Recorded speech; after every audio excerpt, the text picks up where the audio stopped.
Hello, welcome to Dungeon Dwellers Podcast. I'm your host Justin, and today we're reviewing Kiss Army of Darkness, which is a crossover between Kiss and Ash Williams from the Evil Dead series.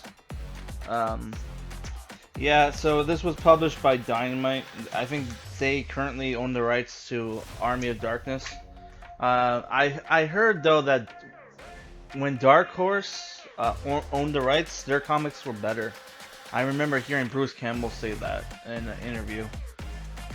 When somebody asked him, "What do you think about the comics?" I think he said he preferred the Dark Horse better. So if you're gonna pick up any of the Army of Darkness comic books, maybe try tracking down the Dark Horse books. So this is probably the worst book I've reviewed yet on this channel. I should get into what it is. Basically, it's a 5-issue series. It's a crossover event. Not crossover event, but it's a crossover written by Chad Bowers and Chris Sims. Art by Ruairi Coleman. I don't know who any of these people are. Apparently, Chad Bowers and Chris Sims worked on X-Men 92. And Ruairi Coleman worked on Turok Dinosaur Hunter. And the people who did the cover art is Kyle Strom, Goni Montez, and Ken Hauser, and other people. So this is rated T for teen. The story for this is that Kiss, the rock band, who I'm not a huge Kiss fan. They only have like 2 songs I liked, and I've been listening to random songs of Kiss today while reading this. I don't know. I don't really like them. They've always come off to me like that major band who sell out really fucking hard, dude. If you ever watched that 70s show, you see their merchandise everywhere. And I think if you ever watched that Gene Simmons VH1 show, was it VH1 or Showtime? I don't know. Gene Simmons had like a reality TV show. The first episode, he goes around a room where he shows off all his merchandise, all the Kiss merchandise, and there's even like a fucking Kiss coffin. And it's like, dude, like, Jesus Christ, they're worse than Disney with Star Wars, in my opinion. But yeah, not a huge fan of Kiss. I think their music's alright. I've never seen that Detroit Rock City movie, but I hear it's good. I want to watch it someday. I think I bought it and I just never watched it. But yeah, so on to the review. Here, Kiss has powers they got from some being called the Destroyer. And they were supposed to use the powers to bring hell on Earth, but they decided to use the powers for rock and roll and to sell out really fucking hard.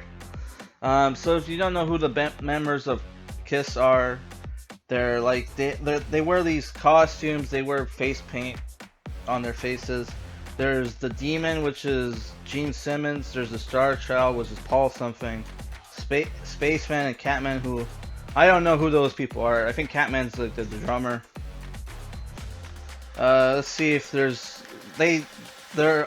lots of parts where they're Catman's the drummer.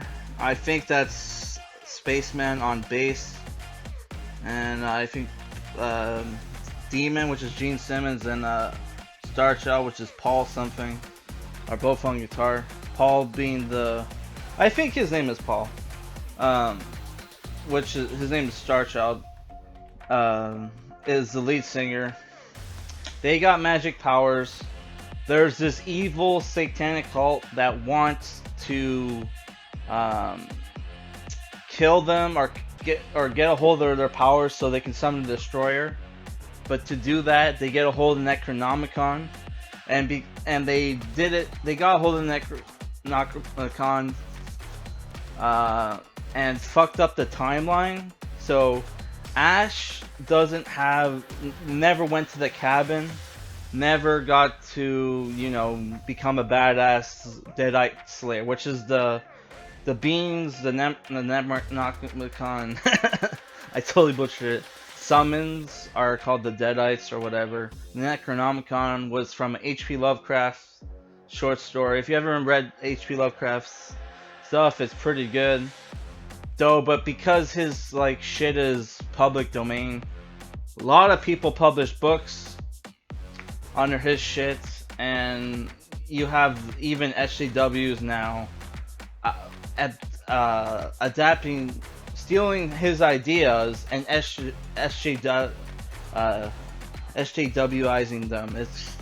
It's fucked. That whole Lovecraft show, Lovecraft Country, apparently is super fucking like anti-white, like pro like black and shit, and like H.P. Lovecraft notoriously didn't like black people, I guess. So they're getting back at him with this new show, even though like you're drawing people to buy his material by making a TV show based off his shit. So it's like whatever.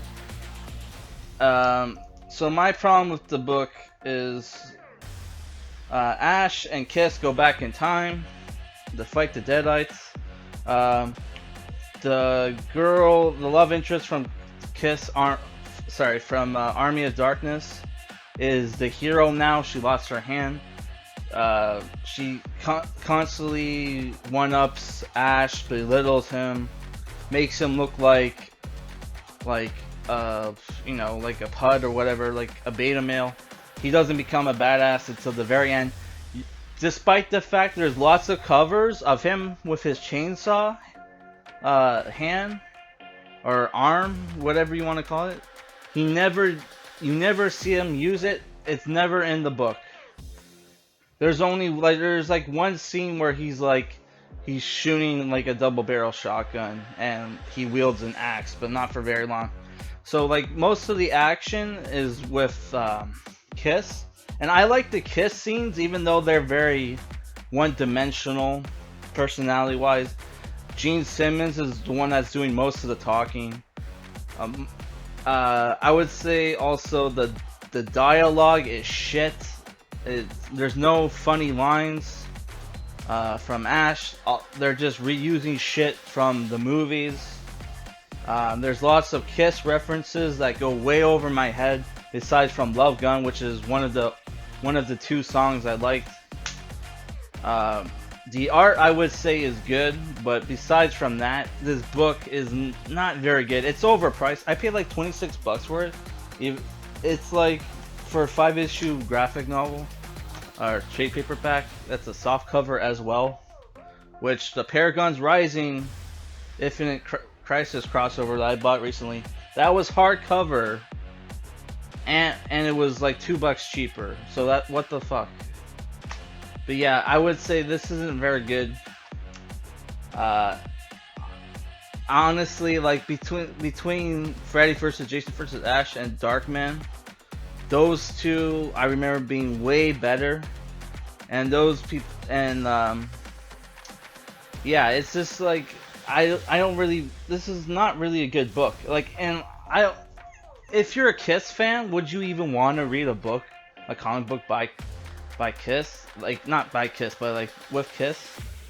I don't know, but there was that one joke on Family Guy where they had like Kiss Saves Christmas. Like, I would rather someone make that a fucking movie and watch that than read this piece of shit again. Like, and I'm not even gonna. I wasn't gonna mention this, but like, there's a lot of like, there's some SJW shit in here, which is I'm not a huge fan. There's even, you even see like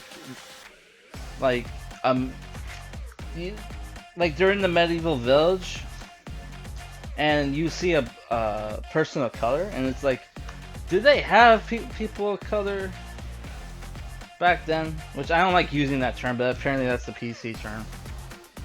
BBC would have you think they were, and that they were in charge. and they were knights and kings and shit. But like, no, they weren't. uh, but whatever. It's just it's the thing. I'm like teetering on. Do I give it a 4 or a 5? And I would say based on the art, and I did like Kiss. Like if there was more Kiss, more Ash being badasses, and you didn't have like all the dicking around that went on in this book. Like they don't fight the bad guys till like near the end of issues like 3.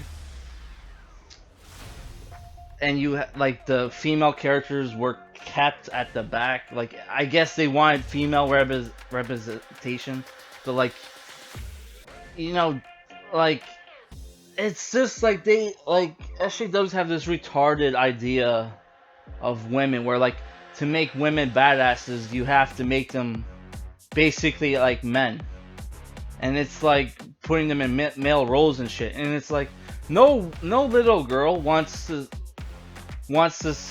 see like wants to be like a woman in armor. They want to wear the pretty dresses. They want to the extravagance like that, like that you see princesses get. Yeah. So it's just retarded. Yeah, I have nothing else to say. My next review, I'm probably gonna go back to superhero shit for a while. Yeah, I'm gonna review Irredeemable Volume 1 by Mark Waid. I haven't read that in a while, so it should be good. Alright, peace. So I'll give them this. It's a 5 out of 10. Alright, peace.